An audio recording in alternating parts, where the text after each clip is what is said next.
మంగళగిరి నియోజకవర్గం పెదవడ్లపూడిలో గల భగవాన్ శ్రీ సత్యశిర్డి సాయిబాబా మందిరంలో 20వ వార్షికోత్సవ వేడుకలు ఘనంగా జరుగుతున్నాయి. ఈ వార్షికోత్సవానికి దాదాపుగా 1,00,000 మంది భక్తులు హాజరవుతారని ఆలయ కమిటీ అంచనా వేస్తోంది. ఈ సందర్భంగా 50,000 నుంచి 70,000 మందికి అన్నదానం ఏర్పాటు చేసినట్లు ఆలయ కమిటీ చైర్మన్ పాతూరి నాగభూషణం తెలిపారు. ఉదయం 5 గంటల నుంచి బాబాకు ప్రత్యేక అభిషేకాలతో పూజా కార్యక్రమాలు, ఉదయం 9 గంటలకు అన్నాభిషేకం, అనంతరం భక్తులకు అన్నప్రసాద వితరణ జరుగుతోందన్నారు.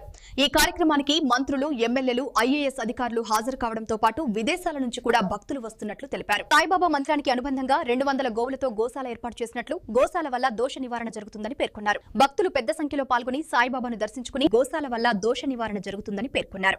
భక్తులు పెద్ద సంఖ్యలో పాల్గొని సాయిబాబాను దర్శించుకుని అన్నప్రసాదాన్ని స్వీకరించాలని పాతూరి నాగభూషణం విజ్ఞప్తి చేశారు.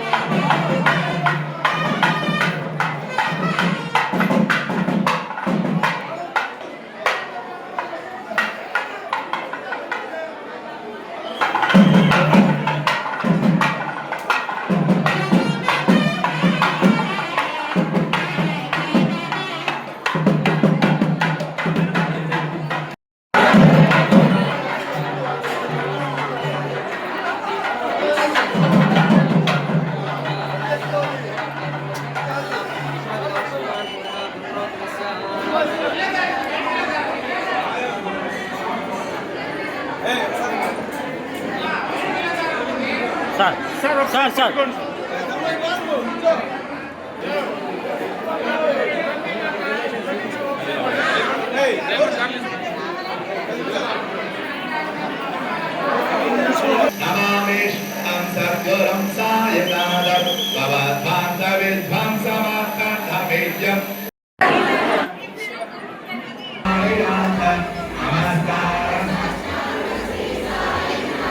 पैसा ये ही